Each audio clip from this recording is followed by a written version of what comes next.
Okay. Thank you very much, everybody. Good morning, good afternoon, good evening, wherever you are. My name is Elham Yusufian, and I work for the International Disability Alliance as the Inclusive Humanitarian Action Advisor.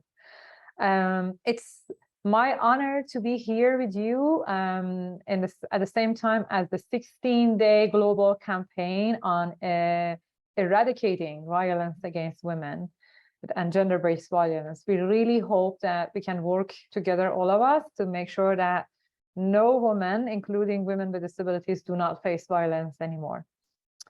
The topic of our event today will be on women with disabilities as refugees or displaced people and how they experience violence. Before we go to the agenda, I want to request my colleague Tanya to share some logistics and preparations that we have taken for this event, so make sure that everybody can access the event on an equal way. Tanya, thank you so much. The floor is yours. Thank you, Elham. Dear all, my name is Tanya. I'm going to briefly explain some of the technical features of today's call. This webinar is being recorded. There is international sign interpretation, captioning in English, and language interpretation in French, Spanish, and Arabic language. A CC button on the bottom of your screen will enable the closed captions. If you need captions in the external window, the link is in the chat box. The interpretation button on the bottom of your screen, presented as a globe, will allow you to access specific language channel. Please choose your channel that you will follow throughout the meeting. The participants do not have an option of opening the microphone and video. Should you have questions, kindly leave them in Q&A section. Our team is monitoring the chat box and will try and respond to questions during the event where possible. We request all speakers to kindly keep to times and keep their cameras if not speaking. We're asking you that you speak slow enough for the interpreters and captioners to follow. Thank you all and have a good meeting. Thank you very much, Tanya. So I hope everyone have access to interpretation in the language that they're comfortable, and our deaf colleagues can follow the sign interpretation.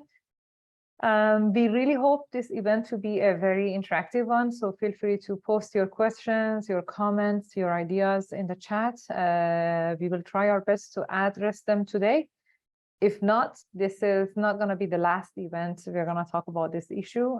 We will definitely take care and take note of your feedback and questions, and we will come back to them. So very briefly, I want to make a quick introduction, and we have a packed agenda. We will then move towards the agenda. This webinar is part of the collaboration between the International Disability Alliance and the United Nations Refugee Agency, UNHCR, based on the Memorandum of Understanding that concluded in December 2020, so it's soon to be 2 years. We have been trying to enhance participation of forcibly displaced persons with disabilities, stateless persons, as well as other people of concern for UNHCR in the mandate of the organization at different levels, including global, regional, and national levels. We have done great things, we know, but we have still a lot to do. There are many gaps to address, we also know.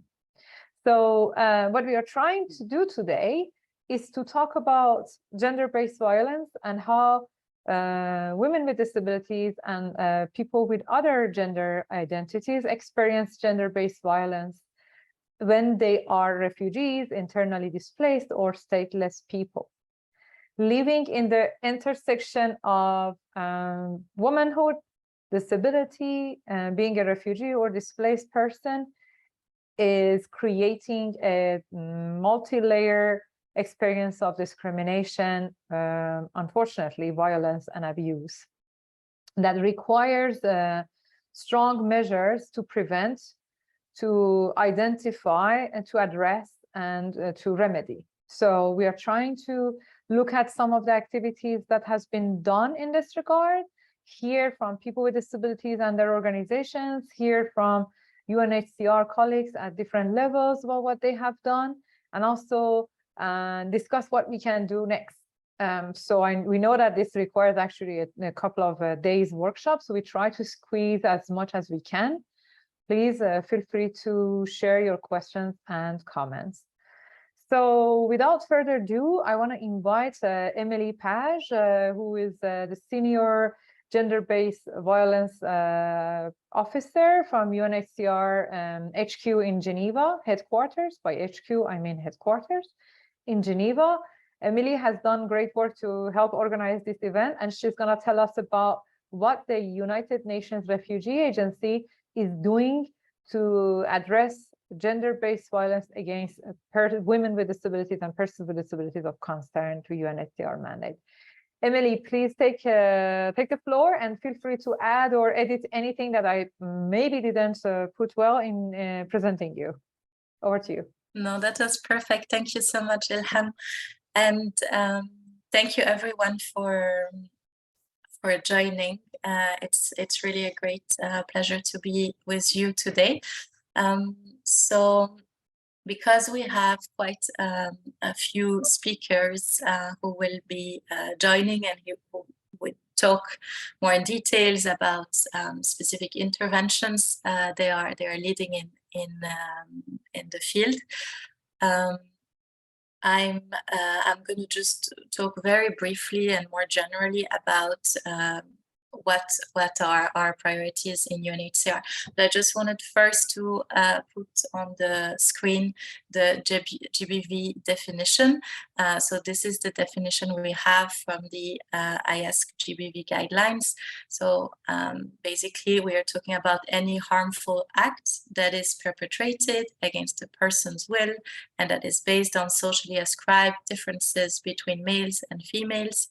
It includes acts that inflict physical, sexual, or mental harm or suffering, threats of such acts, coercion, and other deprivations of liberty. And these acts can occur in public or in private.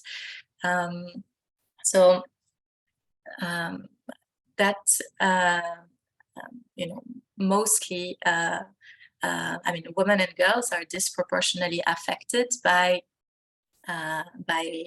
gender-based violence, and the risk we are talking broadly about risk, like one woman out of every three women affected by gender-based violence globally. We are also talking about, our research evidence points out, 1 out of 5 women who's forcibly displaced has been subjected to sexual violence. But we know that in practice, unfortunately, percentage is most likely much higher than this, particularly for forcibly displaced women and girls, and forcibly displaced women and girls with disabilities. In some cases, the evidence point out, for example, when it comes to intimate partner violence, women and girls with disabilities have a 50% higher chance to be subjected to intimate partner violence compared to women without disabilities. So there is a real and serious risk for women and girls with disabilities, and also for sure men and boys with disabilities. And so that's why it's so important for us as UNHCR to have the discussion with all of you today, and to hear your thoughts as well, and your recommendations on how we can improve moving forward. Thank you, Ricardo. Just wanted to highlight, so as UNHCR, we work on 3 different aspects. We work on, when it comes to gender-based violence, so we work on prevention more generally, so really looking at addressing root causes of gender-based violence, so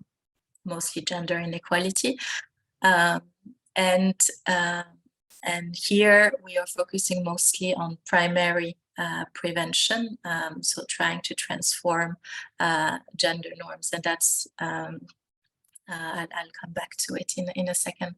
Then we're also working on GBV risk mitigation.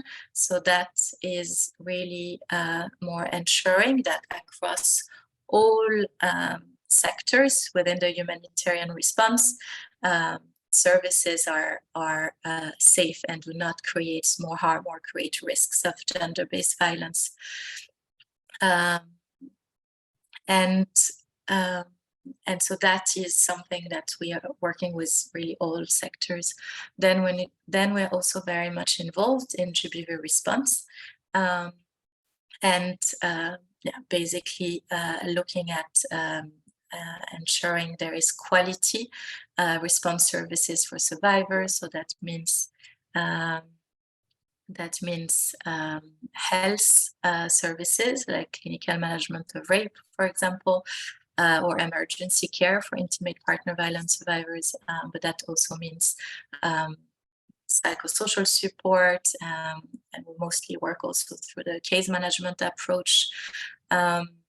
That means also access to security, so police, safe shelters for survivors, legal support, and so on. So just wanted to highlight this quickly before I go more in details. Can we go to the next one?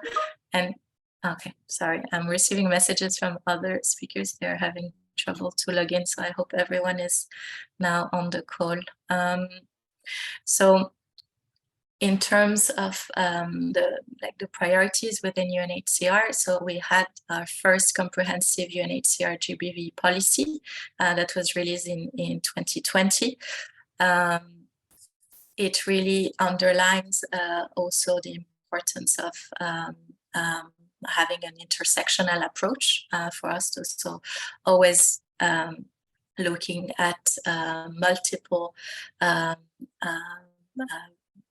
vulnerabilities, and so that means also particularly also looking at for example, women and girls with disabilities who are much more vulnerable to GBV than other groups.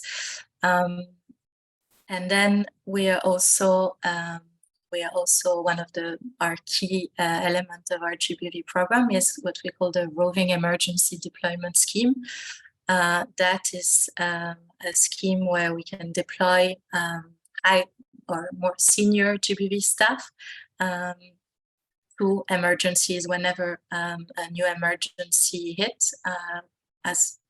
So from the onset, we deploy those like GBV expert who will really make sure from the beginning that we have quality GBV prevention and response program in place, including really enhancing accountability to women and girls generally, and that for sure also includes women and girls with disabilities. And then we are for sure also engaged at the global level in different interagency forum and working groups, and also very much strengthening the GBV prevention and response programs. And one of our key really priority that was already for a number of years, but we really hope to strengthen this for upcoming years as well, is really to strengthen direct partnership with women-led organizations, so to enhance or scale up GBV service provisions. So we really believe that refugee women and forcibly displaced women and who are leading organizations or national level women-led organizations, they are the experts we want to really promote their leadership and expand direct partnership with them. And in that regard, I also want to underline the particular expertise of women union or women organizations of women with disability, who are also absolutely key and leading really many of the humanitarian efforts when it comes to both service provision for women and girls with disabilities who were subjected to gender-based violence, but also in terms of the broader engagement in the response. I cannot see the slideshow anymore. Ricardo, I don't know if you can go back. Yeah. If you can, just go back. Thank you. And then, as I mentioned earlier, we also work very much on integrating gender-based violence across all UNHCR programs. So that means, for example, working with colleagues who are in charge of shelter and ensuring that they consult women and girls in the design of the shelter to make sure that it's safe. And so as part of the consultations, then we would also make sure that they have an intersectional approach and that they include women and girls with disabilities in the consultation, ensuring that the shelters are safe and accessible. So that's just an example, but that's the work that's being done with all sectors, and also in particular not only within UNHCR programs, but we are also looking at and that's why I took this example, but mostly the shelter and camp coordination and camp management clusters in internally displaced situations, trying to push and promote good practices, particularly within those clusters that we are co-leading on. And then we also invest very much in building the capacity of our staff on GBV, particularly when it comes to case management and that I think is also an area where there are some GBV trainings where there is specific guidance on how to work with survivors with disabilities, but I think that that's also an area where there's much more we can do and much to improve on. So just as I wanted to also share a few words of a few thoughts in terms of potential way forward, or at least areas where I think we need to do better as UNHCR, but then you'll also tell me if you think that that's, I guess, that's also maybe across the board to better support forcibly displaced women and girls with disabilities. I think that we have still a lot to do on, looking at the attitude of GBV staff. So that's something we work a lot on when it comes to, harmful attitude in terms of gender norms. But I think we also need to look much more at attitudes, that have a lot of stereotypes on persons with disabilities, work more on the attitude of GBV staff in terms of disability inclusion more broadly. Also, and that you will have one example today on this, but I think we need also to do this in much more operation and to systematize it, but basically looking at disability inclusion within safety audits. So safety audits is one of the key tools that we use for GBV assessments, and we want to make sure that those tools promote the meaningful participation of persons with disabilities, but also there are some tools that are more like observational, so ensuring that those are also looking at accessibility. for persons with reduced mobility, for example. As I said earlier, we are also working on enhancing and expanding our direct partnership with women-led organizations. In that respect, it would be also very important for us to strengthen our ties with organizations of women with disabilities. That is really key. And then I mentioned already the training part. Yeah, and then we are also finalizing, hopefully, by the end of the year, a training package on how to safely receive a disclosure of gender-based violence and then safely refer survivors to GBV actors. And so that is targeting frontline workers, so persons who are not specialized in GBV. And we are very much hoping that once this is finalized, it can also be used to train all frontline workers, but including organizations of persons with disabilities. There is also, I think that's one of the biggest, and I will finish with this 2 points. There is also a lot to do when it comes to ensuring women and girls safe spaces or other locations where GBV services are provided, to ensure that they are accessible, that they follow the universal design approach.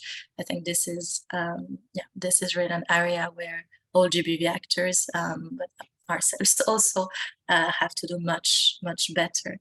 And then one last point also, as you know, we are the UN Refugee Agency, so we have the mandate to coordinate responses in refugee settings alongside host government. So we usually have GBV sub-working groups, for example, and so I think this is also an area where we need to ensure much stronger linkages, ensure, also the full participation within the working group of organizations of persons with disability, having it also having more space within the group, or a standing agenda item to look at GBV risk, particularly for persons with disability. So yes, we have a lot of work to do, and we very much value your recommendations and your feedback. Thank you very much. Thank you very much. Okay, I think you can hear me now. Thank you very much, Emily. Indeed, I was just listening to you and I was like, oh my God, so much work to do.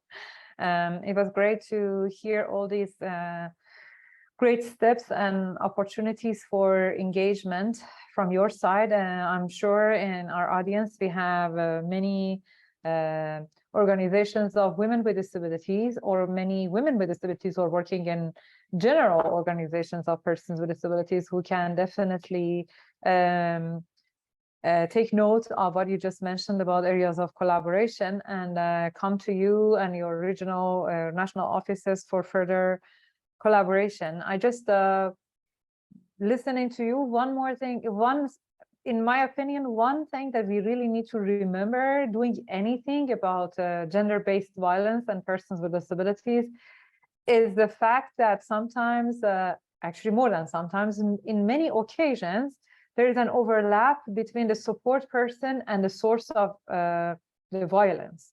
Sometimes, unfortunately, the support people, the interpreter or family member, the caregiver is related or is connected somehow with the source of violence. And that's something that in any action taken should be taken into consideration of when you were talking about safe space, making sure that the space that people come to report these issues is accessible.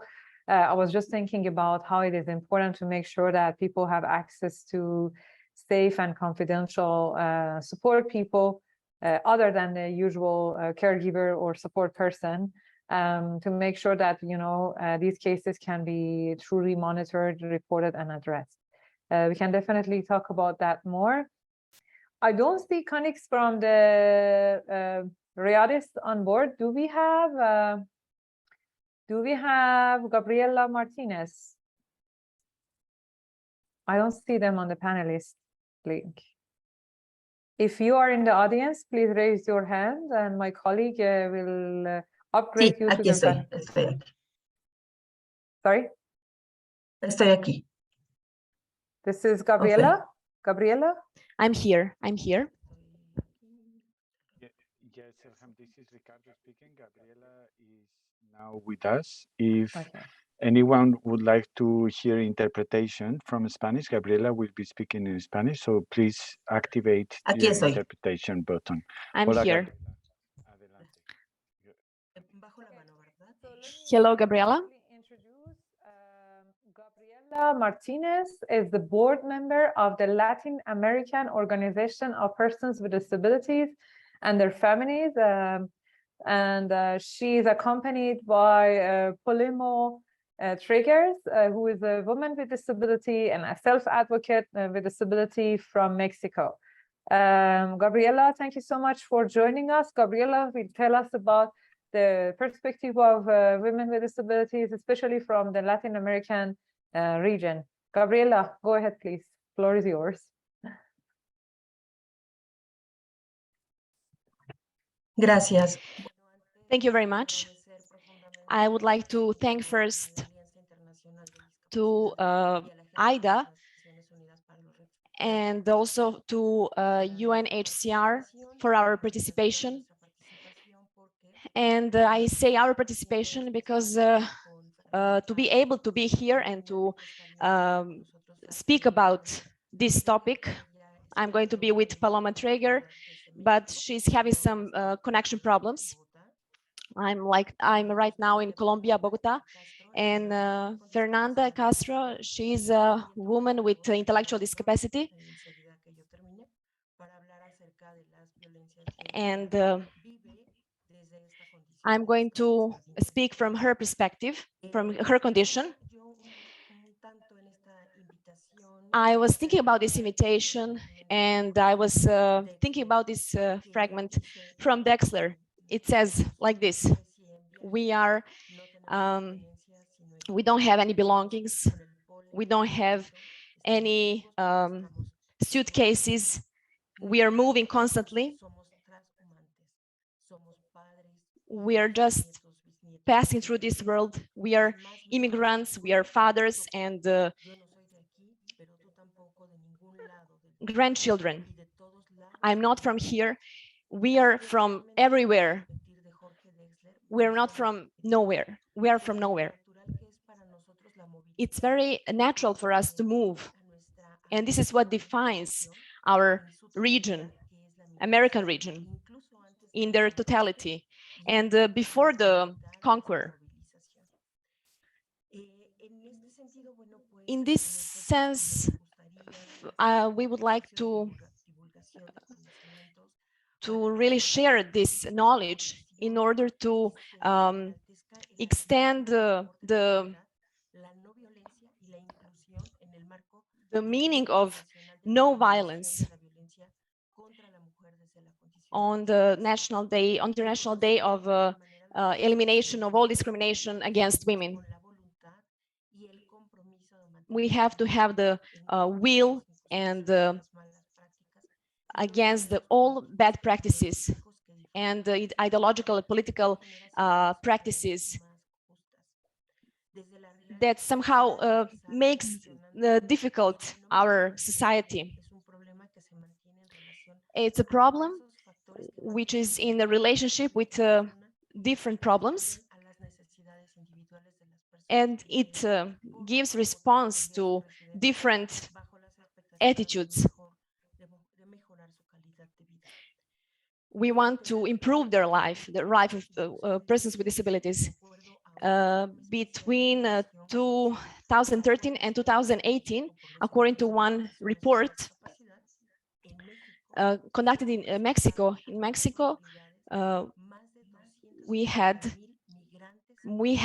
280,000 immigrants in Mexico because of some historic causes why people want to emigrate to the northern part of America.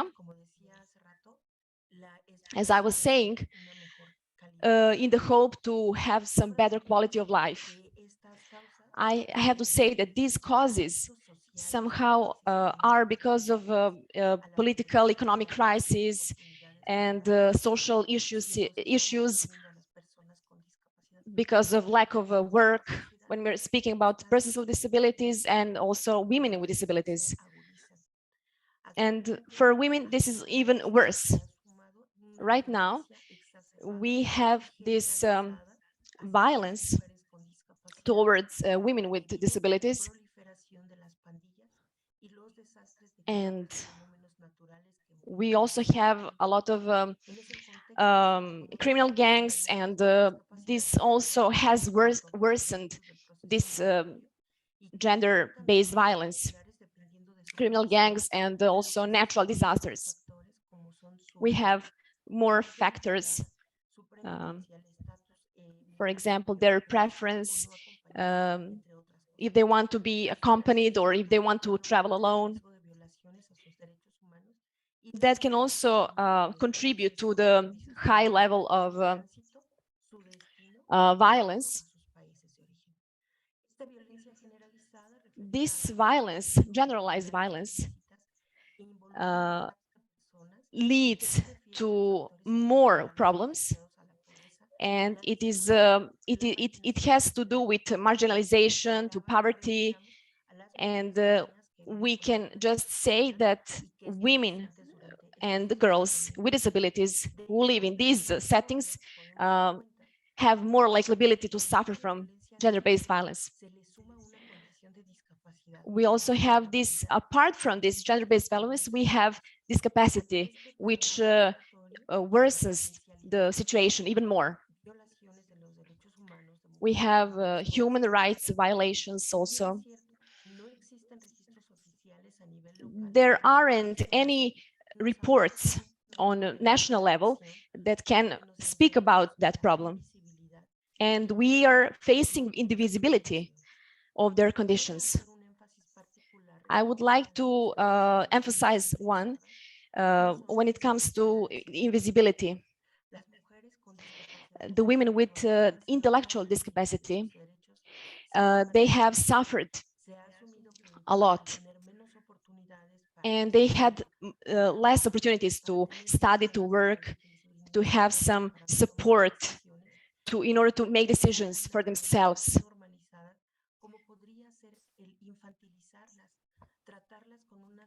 They have been treated because in a worse way because of that condition. We have some other practices such as forced sterilization and some other things. The other right is the right to education and to work. This economic independence, actually, it's a big problem. And also we have their activities of recreation and free time.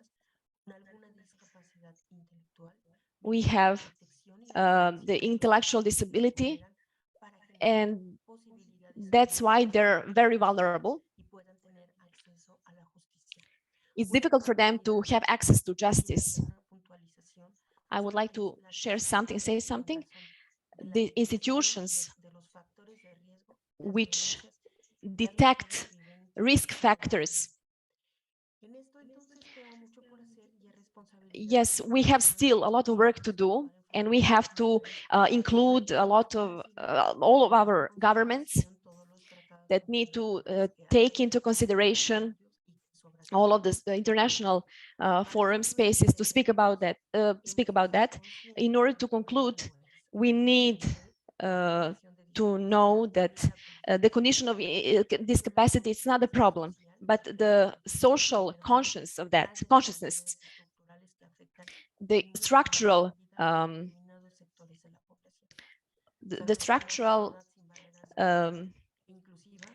discapacity and a lot of problems and gaps that we have in our systems.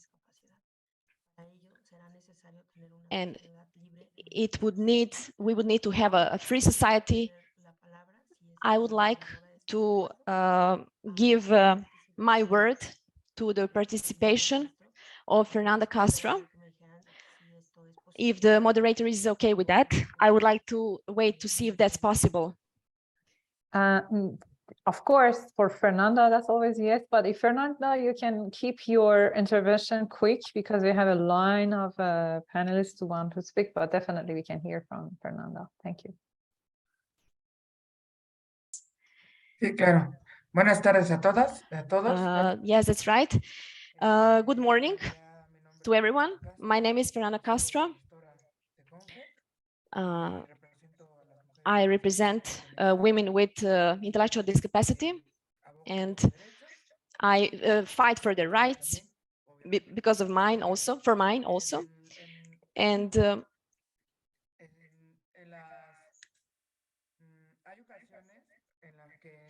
there are occasions where women, we don't know what are our rights in reality, because we don't have our freedom, for example, in our families. In this, they protect us a lot. It's very much.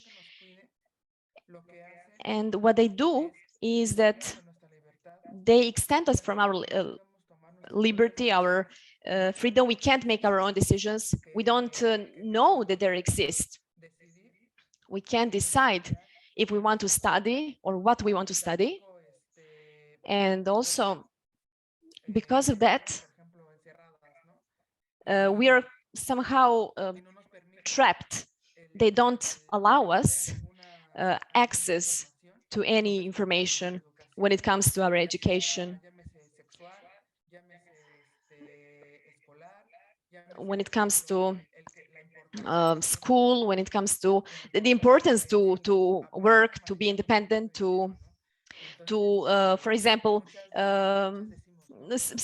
think about our own finances. We say we want to be independent, but when we speak about independence, it's nothing else but you know, getting married to someone or leaving your house.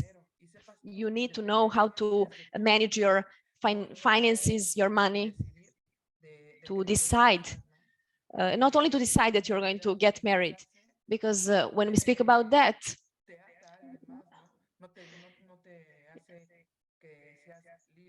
no one makes you feel independent. You're just attached to someone and you can't make your own decisions. And also, for example, forced sterilization that exists in some institutions. They do that to abuse of women, and so that they can't know what are their rights, and they put them in institutions where they can't have access to freedom. And instead of helping them, they're leaving them without having the right to make decisions. And in this working area, they don't include, they don't give women with disabilities the equal salary. Sometimes we work the same, we have the same amount of work. But I think that this is also a part of that inequality. And we women, we don't know, women with disabilities, we don't know that if they're paying us equally or not, because we don't have this training. They say only, yes, we need to include her. Yes, that's right. They need to feel that they're involved. But in reality, I think that when we speak about women with intellectual disabilities, they see them as girls, and our families see us that way, and our environment. What we need to do is to show to our environment that the support that we need,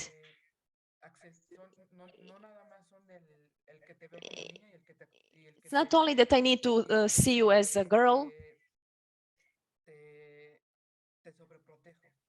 I don't need to protect you.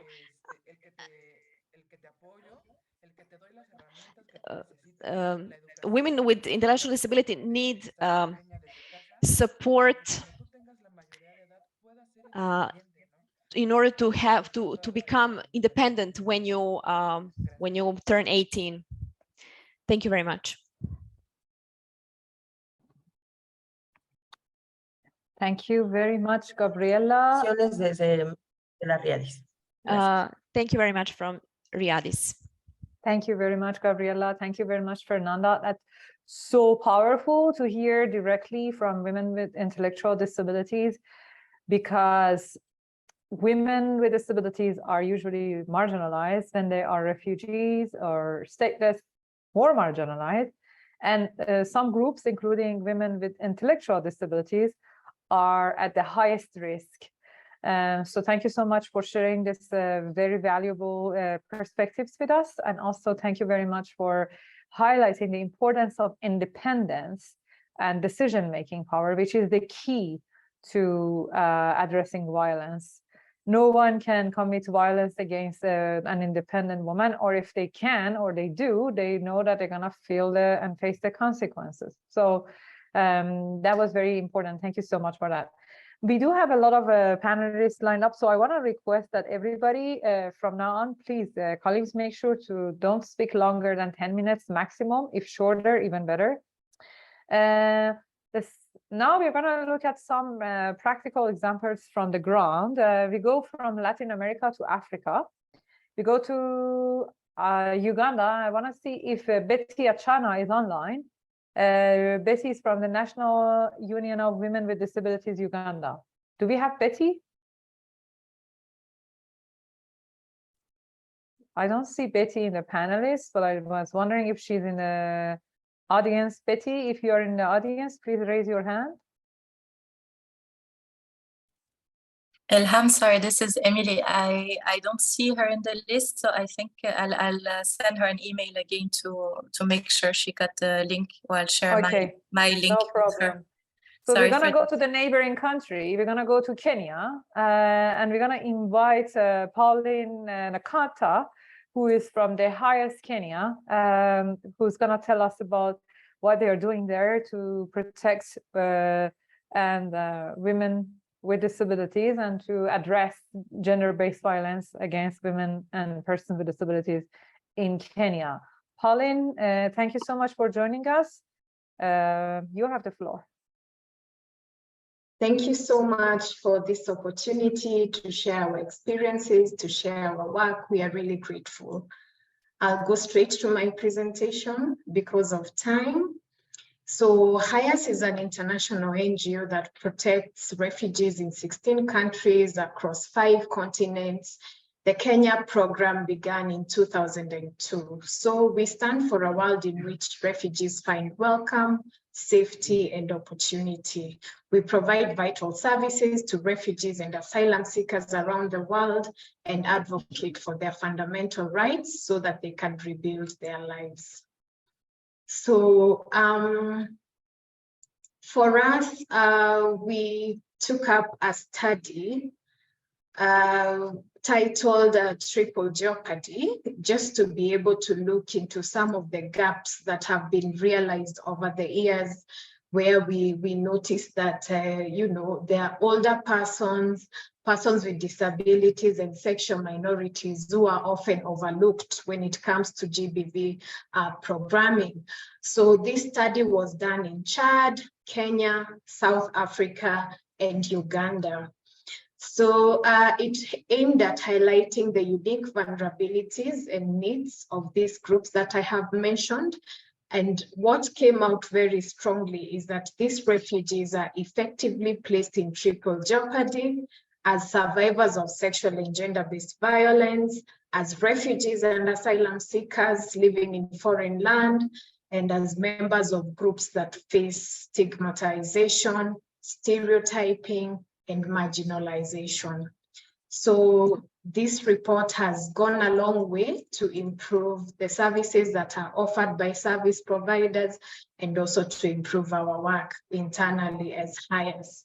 Some of the barriers that came out very strongly from the study that we did include, the wide range of activity limitations and participation restrictions, depending on impairment and disability due to the toxic combination of stigma in the environment that refugees live in, isolation, discrimination, and exploitation. So we have many refugees living in isolation and are either unable to leave home because of physical limitations or lack of mobility aids, and are kept at home by family members due to the social stigma associated with disability. The inability to leave home is a critical risk factor for GBV, whether by caregivers. We have seen cases, of perpetrators who are caregivers, family members, friends, and even strangers.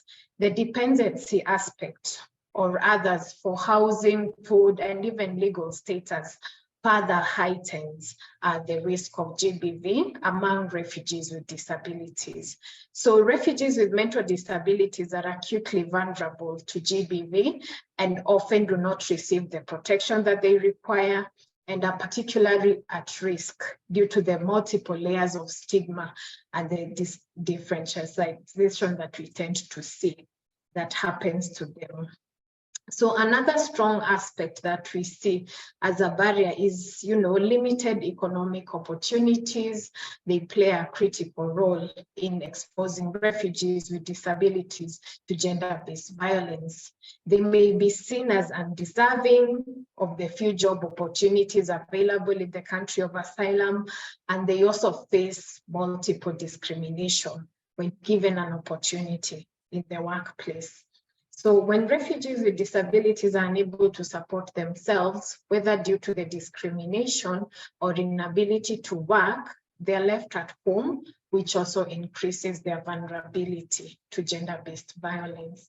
So many of the refugees with disabilities report living in physically unsafe environments. Some stay in abandoned buildings due to the lack of, economic support, and also they are housed in churches, whereby we have many other migrants residing in the same spaces. So shelter spaces for refugee survivors of GBV with disabilities are extremely limited due to the lack of resources necessary to accommodate either physical or mental disabilities. Similarly, for the schools that are in the refugee camps and non-camp settings, they are unable to accommodate the needs of children with physical and mental disabilities, leaving them extremely vulnerable to gender-based violence. So we also see the lack of access to school is also, as a result of lack of mobility devices for the children. Access to justice for GBV survivors is a barrier that we see a lot with our clients. And for the few who are able to actually access the justice system, you find that they are confronted with quite a number of challenges, including credibility of some of the evidence that is tabled. So resources also is a challenge. Most of the service providers who offer services have challenges in terms of the resources. If they're not able to do home visits and actually go to where the refugees with disabilities are, then it becomes very hard to reach them, and sometimes they often go, without services. So lack of resources to also accommodate the different types of, disability, including the deaf, blind, lack of sign language interpreters or braille translations, seriously limit the information that gets to the deaf and blind refugees, which also means that they're not empowered in terms of the information they need to address gender-based violence.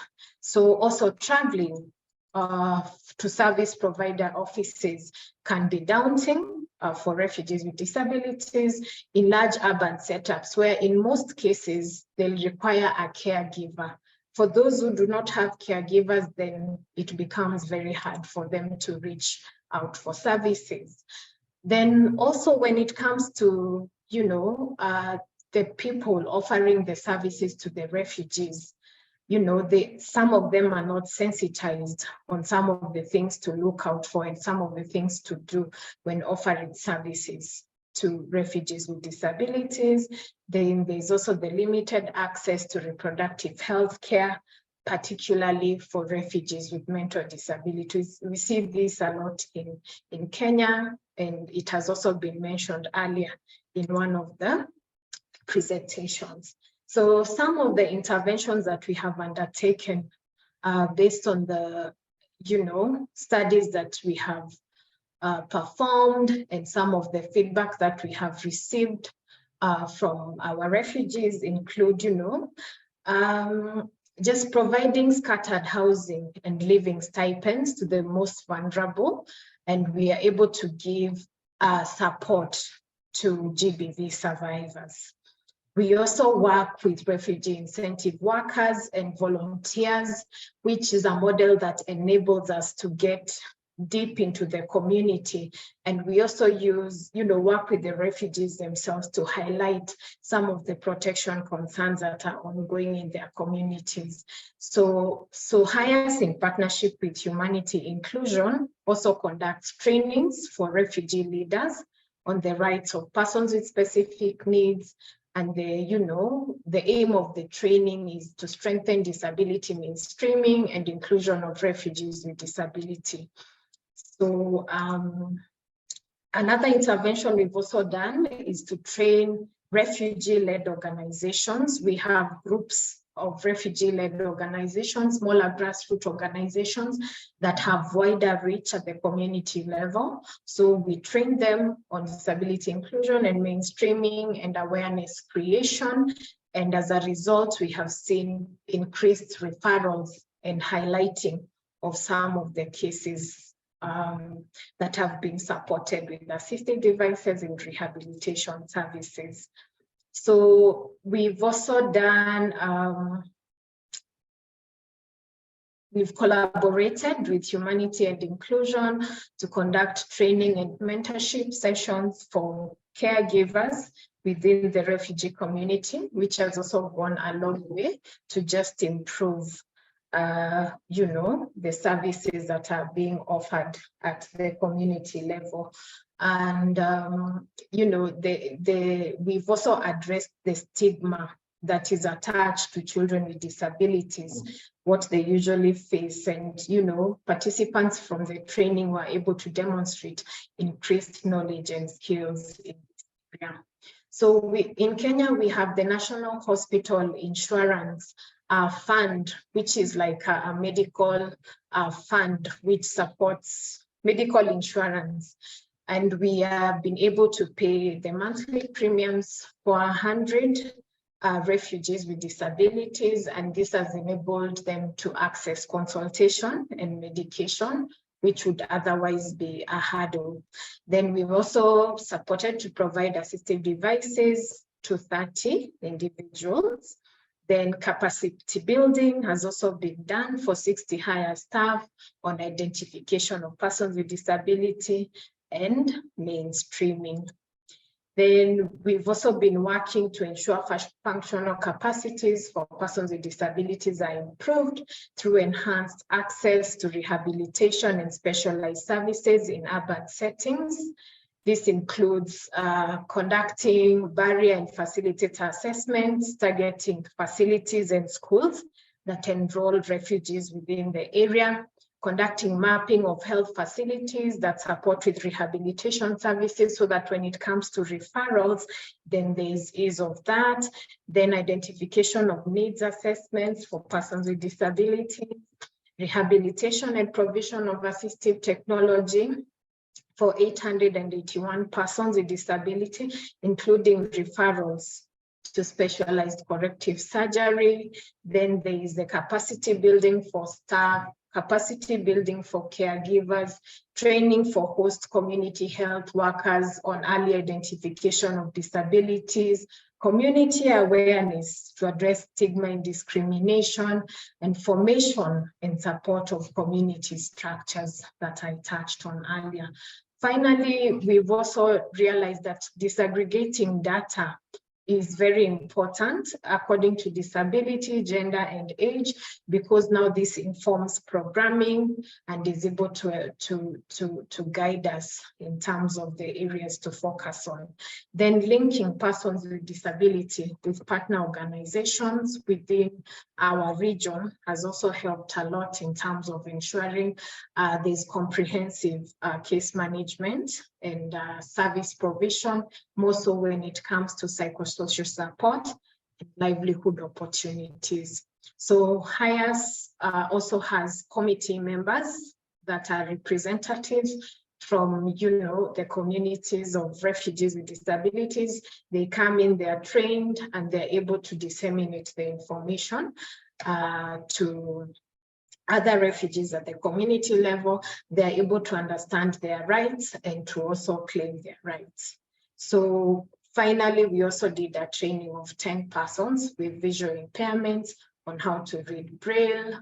This was done in collaboration with the society, Kenya Society for the Blind. Those are very much. Yes, yeah.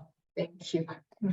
Thank you very much, Pauline. It's great to hear about these activities. Of course, some of them had direct connection with the violence against women or gender-based violence. And some of them, I can understand that providing assistive technology or supporting blind persons to be able to read Braille would have a direct impact as they become more aware and the more education and the more information people have access to, the better hopefully they can support themselves in violence. But I really hope that we can continue doing this, making all of us together to make sure that the information that is being provided on the education is also GBV sensitive, GBV conscious. But thank you very much for sharing all of that. I want to encourage colleagues to put questions in the chat. Musa, I see your question about the data on early marriages. I think this issue of early marriage, very quickly, I have to touch on this, is very difficult to document in general, like which one is early forced marriage. And each country have their own criteria, but I'm not aware on myself of any research that has been done about specifically number of child marriages for children with disabilities, which means people who are under 18 among the refugee groups. I don't think that there has been such research, and that's actually one important next step that we need to take about documentation, research, and evidence collection. Thank you very much. Now we go to Syria. I assume that Betty is not with us yet from Uganda. So we go from Africa to Kenya for now, to Syria. Can you hear me? Yes, we have Betty. No, I'm Maha. I'm Maha, Syria. Yes, Maha, 1 second, let me introduce you. Yes. So we have colleagues from UNHCR Syria, Edith Sada, and also Maha Ismail, who have joined us from Syria. They're going to tell us about the programs that they have implemented there in terms of parenting skills to prevent violence against children with disabilities, and especially, I'm sure, gender-based violence against children with disabilities. So Maha and Edith, floor is yours. Hi, dears. I hope I will not take more than 10 minutes. For Syria operation, according to the HNO report for 2021, it's 13 million persons with disability, and 24 of them is with persons with ability. After 10 years of crisis, the risk of the protection risk is increased for persons with ability, and one of them, of course, the GBV risk. According to the Women Refugee Committee report on global disability inclusion, women and girls with disability are most likely to experience instances of sexual violence, while men and boys with disability are more likely to suffer increasing physical and psychological harassment.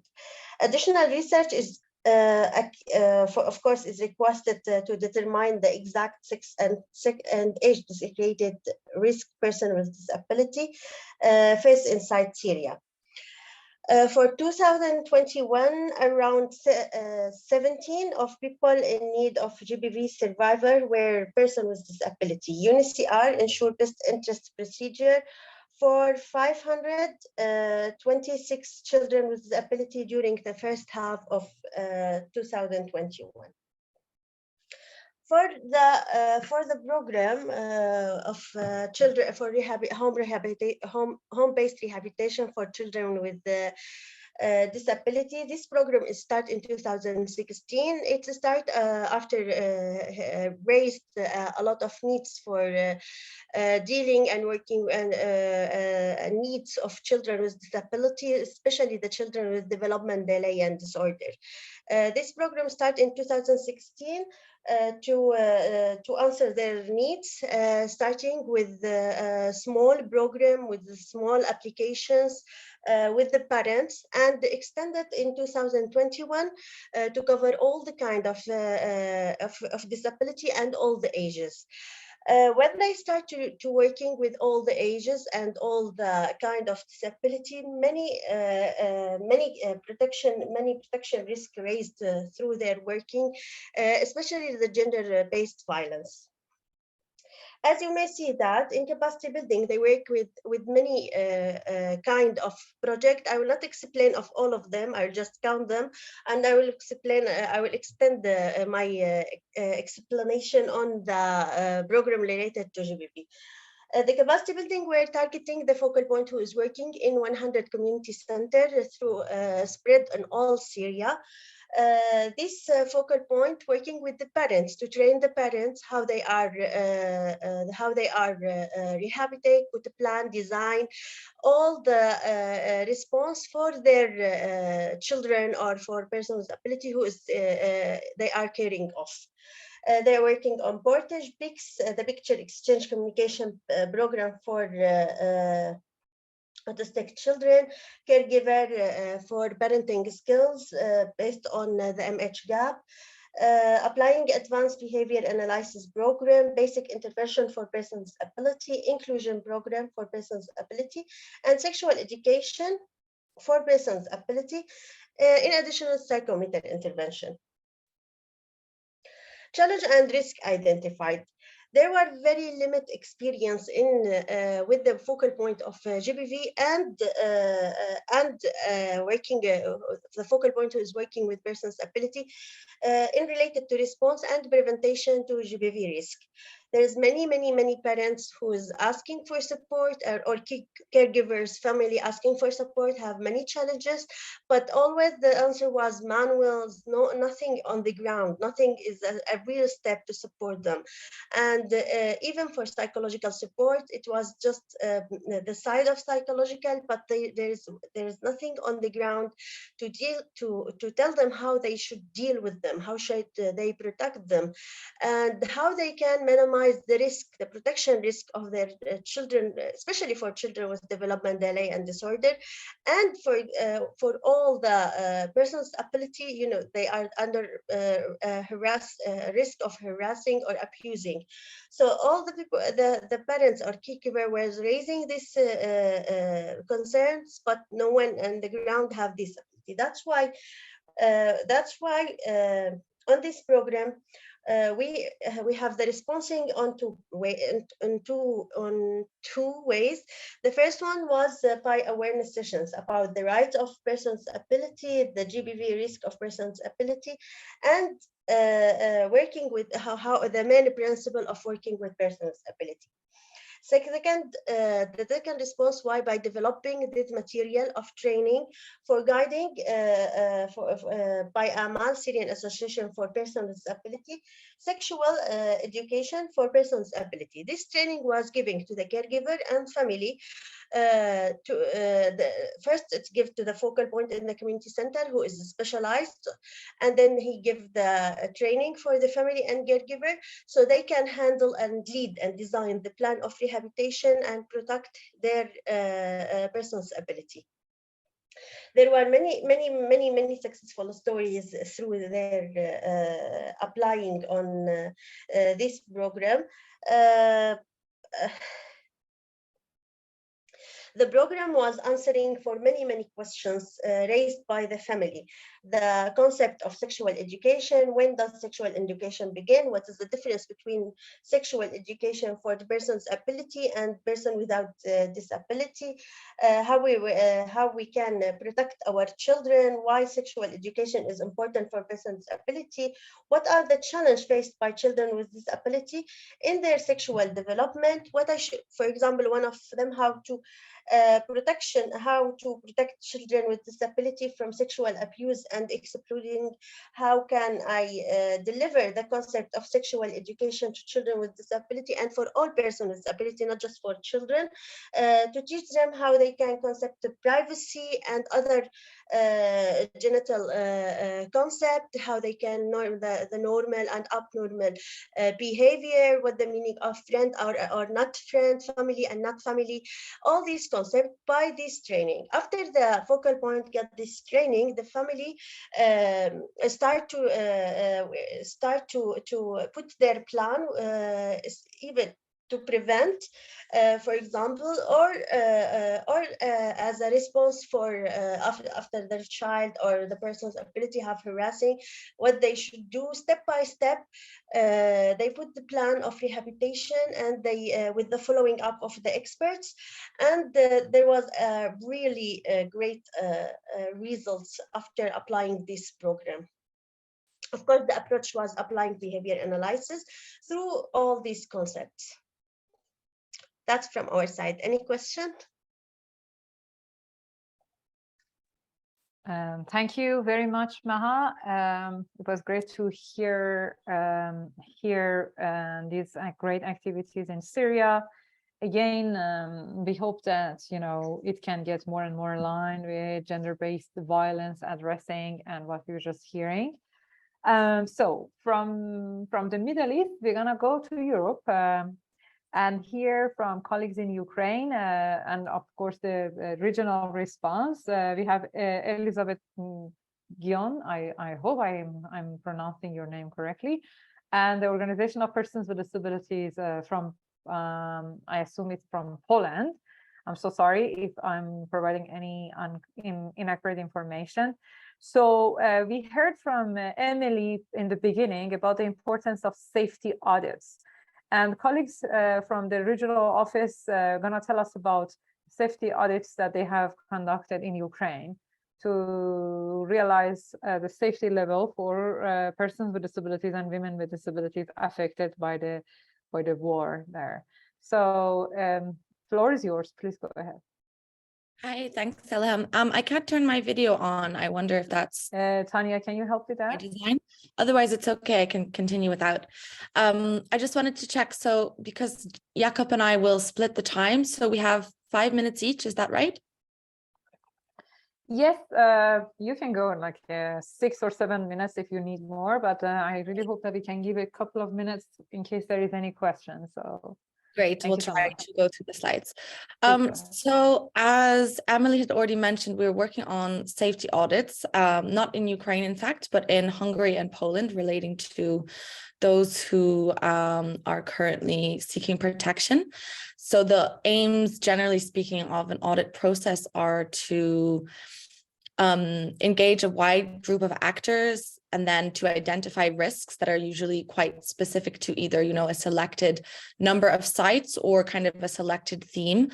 So in this context, we're looking quite specifically at accommodation and what are some of the risks linked to that, both in terms of collective accommodation, but also within private accommodation, given that this is one of the most widely used forms of accommodation in this context. And then, of course, the idea is to have cross-sectoral recommendations for risk reduction. So it's really the second pillar, which is on risk mitigation.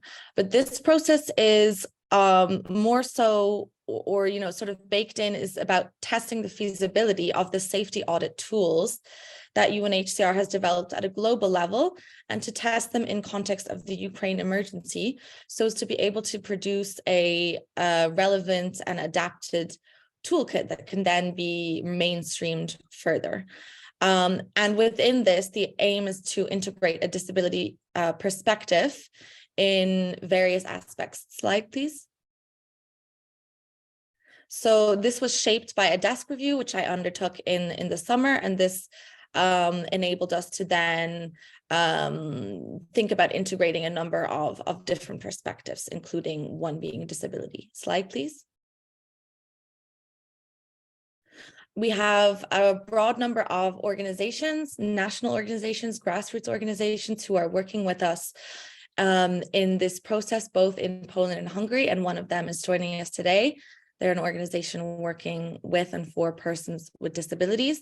Their name is Modita, and Jakub will be representing them to speak more about practicalities, challenges, and so forth. So we want this process to be something that can, you know, really bring about benefit. However, that's often quite difficult to secure. Some of the ideas for how that may be brought about in this process is to be able to provide the adapted tools, adapted training materials to partner organizations so that they can then use them in their own operations, with view to sort of systematize this type of process that is integrating a disability lens. And then also organizations may be able to use findings within their advocacy efforts, potentially to prioritize service delivery and to support future funding proposals as well. Next slide, please.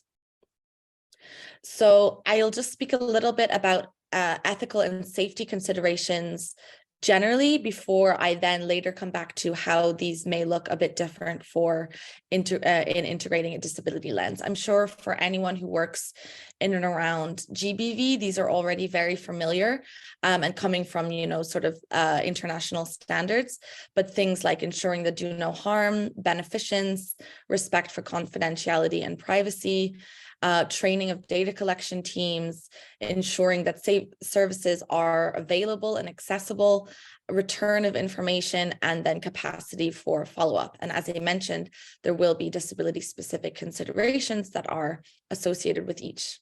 Next slide, please.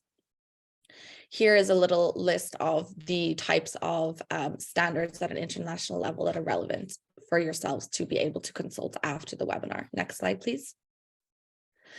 Within the process, there are various branches of methodology. It's a qualitative process. It's integrating observational approaches. There's an observational checklist that has been developed at a global level, in which myself and other colleagues working on disability in the organization have integrated relevant features regarding accessibility. We're also conducting focus group discussions and key informant interviews. Next slide, please. So here's a snippet of the tools. I mentioned there's the observational checklist, which I'll give you a little bit of a snapshot of in the next slides. But we have also developed a focus group discussion guide that's specific for women with disabilities, and colleagues in the European Forum for Disability have supported us in development of this guide. Next slide, please. Again, I'm not going to touch on previous, sorry, I think you missed one. Previous, I'm not going to touch on everything in the contents. I think hopefully the PowerPoints will be sent around so you can all see. As far as the observational approaches and the observational checklist, we have integrated 12 items that are based on principles of reach, entry, circulation, and use for persons with disabilities. Of course, this is not integrating, you know, every kind of consideration that we would ideally like to be able to take into account for persons, you know, across the kind of array of different forms of disabilities. However, it is, you know, a start. Next slide, please. And I should mention that this process is very much ongoing. It hasn't been, we haven't kind of jumped into the data collection phase. So, you know, I can't necessarily say at this point whether, you know, anything within can be seen as a good practice. But as I said, the idea is really around feasibility testing. So at least we'll be able to have recommendations insofar as increasing feasibility. Within the focus group discussion guide that's specific to women with disabilities, here are some of the themes that are represented. Next slide, please. I won't go into this in too much detail because I think others, Pauline, and our colleagues from Latin America, Gabriela, have also done a great job of talking about barriers. Next slide, please. But I wanted to just place in context ableism in interaction with other systems, because I think it's often kind of forgotten in work around disability, the broader systems that keep discrimination, discriminatory practices and barriers in place for those of us with disabilities. And, you know, I think having an atheoretical perspective is not realistic in wanting to be able to engage with this work in the long term. So just to touch on that, these barriers can be environmental, but again, they are very much man-made due to ableism and other systems, communication-based, attitudinal, or institutional. Next slide, please. In terms of violence against persons with disabilities and specifically forms of gender-based violence, Emily introduced the idea of the bidirectional relationship between certainly intimate partner violence, victimization, and disability among women. We don't have a great deal of data surrounding a lot of other forms of violence, but certainly non-sexual partner violence would follow the same trend. So this means that women who experience intimate partner violence victimization are at greater risk for developing disabling conditions, and conversely that women with disabilities are in greater risk for intimate partner violence victimization and for victimization of greater severity. So we see that these interlinkages are really prevalent when we think of things like development of traumatic brain injury and those leading to cognitive disabilities and so forth, or you know, the types of disabling conditions that are associated with intimate partner violence victimization, things like, you know, long-term chronic illness. These are really like interlinkages that we need to be considering. However, the pathways, at least in quantitative research, are still not quite clear. There is, you know, I think very much from a lived experience perspective, those pathways are clear. However, in research, there's more that needs to be done. The speculation is that pathways involve or relate to abusive partners' capacity to harness social isolation and discrimination that is faced by persons with disabilities, and specifically women or other or those in gender minorities, to be able to further their controlling behavior and limit attempts at help seeking. Next slide, please. And just to touch on the fact that there can be a number of perpetrators that we aren't necessarily used to capturing in violence measuring instruments. We're also not necessarily used to capturing the distinct forms of violence that women or others with disabilities can face, such as restriction on access to communication devices, devices needed to navigate environments, assistive devices such as wheelchairs or speech-to-text functions and so forth, control of medication, control of spending, theft of social support, for example, are specific forms of violence that women with disabilities or gender minorities may face. And women with disabilities are often excluded from observational and particularly intervention research, which means we don't have a great capacity to apply what we know, generally speaking, about interventions to specifically women with disabilities. Next slide, please. So this means that there are additional, let's say, layers of complexity in the ethical and safety implications that we need to consider in engaging in any kind of research. And we need to be factoring in these safety concerns in any kind of research I've flagged in focus group discussions here, because that's what this process is focusing on. So that's things like attention to the types of dynamics that might occur with potential perpetrators. So caregivers, for example, but also certainly potentially others who are in service provision roles. And how do we navigate and mitigate that risk? Does that need to be in, you know, consulting women with disabilities separately? Is that realistic? Is that their preference? And how can we do so? Ensuring the facilitators of focus group discussions. Okay, I'm needing to wrap up, so I'm just going to go quickly.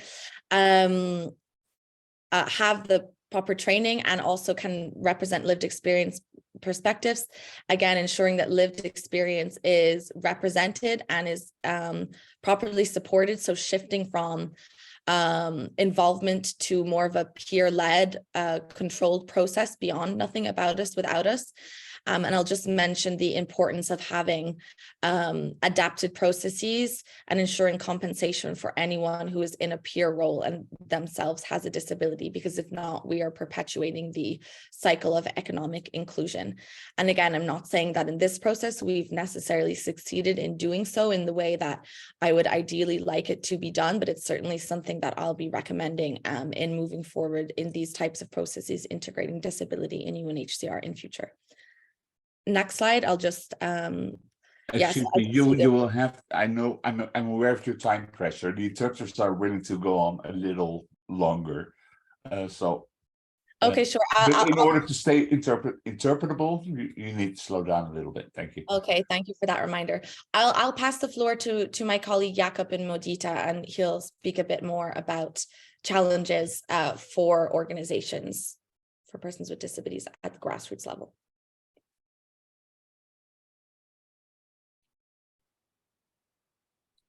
Yes, I'm here. Good morning, good afternoon, good morning, good evening, everyone. So my name is Jakub Wojdyński. I'm the CIO of the Modita Association in Poland. So what do we do? We are the I guess leading or one of the main NGOs that deals with the refugees with disabilities right now in Poland. Our client base are almost exclusively, not almost exclusively people from territories of Ukraine, from Ukraine. And we currently we open 2 shelters. One is in Kraków, Poland. It's on the south of Poland. One is in Warsaw. Warsaw is the capital of Poland. It's in the center of the country. I'm one of the coordinators of the Warsaw point. And so when it comes to GBV, before working in Modita, I worked in human traffic prevention at the very beginning of this escalation in the end of February. And my perspective is as follows. Our perspective. I'm sorry, I'm not native in English, so our perspective is as follows. I'll give an example. We had one particular case when there was one of our clients experienced GBV. She is a refugee and she came to Poland, and that person was sexually harassed and raped by somebody who claimed that it's going to help her finding shelter or something. So what we've observed so far, one of the main challenges right now that NGOs are facing, and also when it comes to especially to GBV and persons with disabilities, are issues of digital safety. Period. What does it mean? It means that people don't know how to protect their data, digital data. They are, for example, scanning passports on the index 0 points, or I'm going to elaborate further how it connects to the GBV and persons with disabilities, especially. But so. They are leaving passports, or for example, on the desk, scanning them in the index 0 points, and there are many other issues, many other situations that's only an example. So with the refugees with disabilities, it comes their data, and our client base is very different because they don't go, so to speak, into the wild from Ukraine. They know where they're going. They're going to our reception points. They're often very sick, they're with this or with disabilities that are genetic conditions and so forth.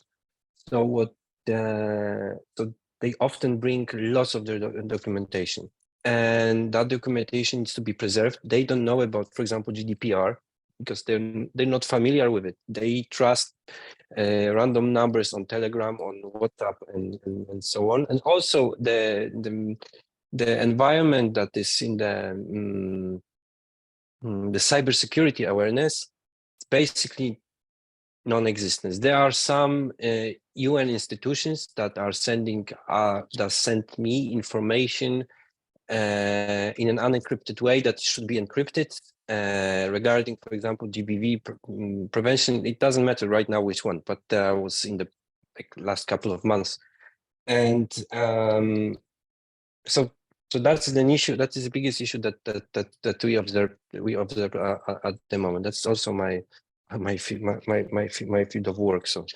we're trying to launch the project on the regarding the training project on cybersecurity among organizations, and also we've partnered with the center. I know the name in Polish. Center of Women's Rights. In Krakow, we had few trainings on GBV, on how to redirect women to their places because they have their own shelters, and also right now we are going to reach out to them. We are in touch with them to also cooperate with them on that project regarding cybersecurity, because they also see the need. Often predators are installing various software on the victims' mobile devices.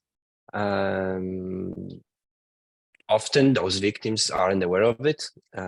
Sometimes they are.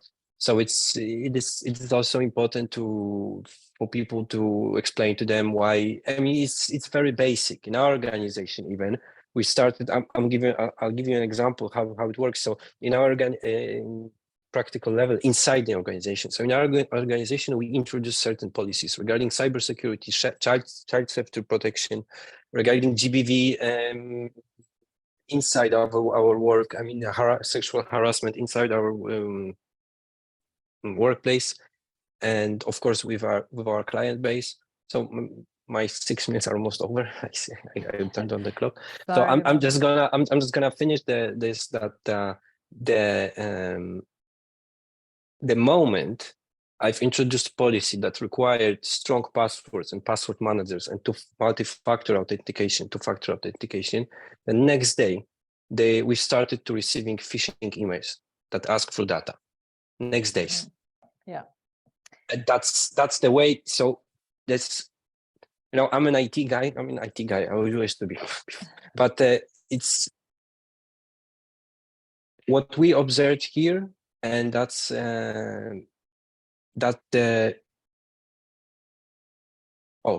me, yes. It is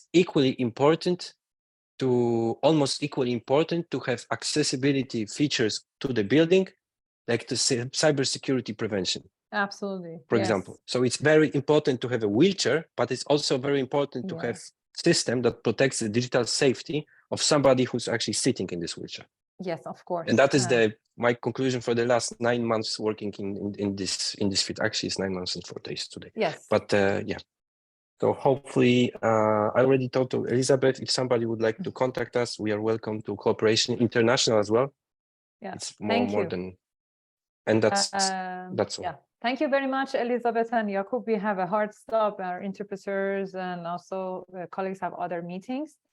Very much full, and can't agree more with you, Jakub, about the importance of digital accessibility and digital safety. Many places that we needed to go in the past by walking, we go these days online. So it's important to address those barriers and ensure safety and security. As of next steps, we're gonna publish a quick like a recording of this event and also the important presentations that have been shared here on our web page. We do have a page on International Disability Alliance website, and we're going to share that with all who registered, so you can access those information and our past events. We have, this is number 4 of the webinars that we have been organizing. We have one more next week. We will talk about the 3 expectations that you have from UNHCR in terms of enhancing disability inclusion next year. I acknowledge the questions. I acknowledge, Carolyn, your hand raised. Unfortunately, we have to stop the call, but please feel free to reach out, all of you. And the colleague who was talking about persons with disabilities with communication disabilities, yes, that's 100% true. Sign language is just one way of communication, which may work for some groups, and other groups may choose other ways of communication. And that's why, in addition to environmental, attitudinal, institutional barriers, we also talk about communication barriers. So by this, I'm really sorry we can't have more time. I just have to close this card. Thank you very much to the interpreters, to Tanya and our webinars team, to Ricardo and UNHCR colleagues, to our colleagues who presented, and to all of you who spent your time to be with us and listen to this webinar. I hope you found it useful. Thank you very much. Thank you, everyone. Bye-bye.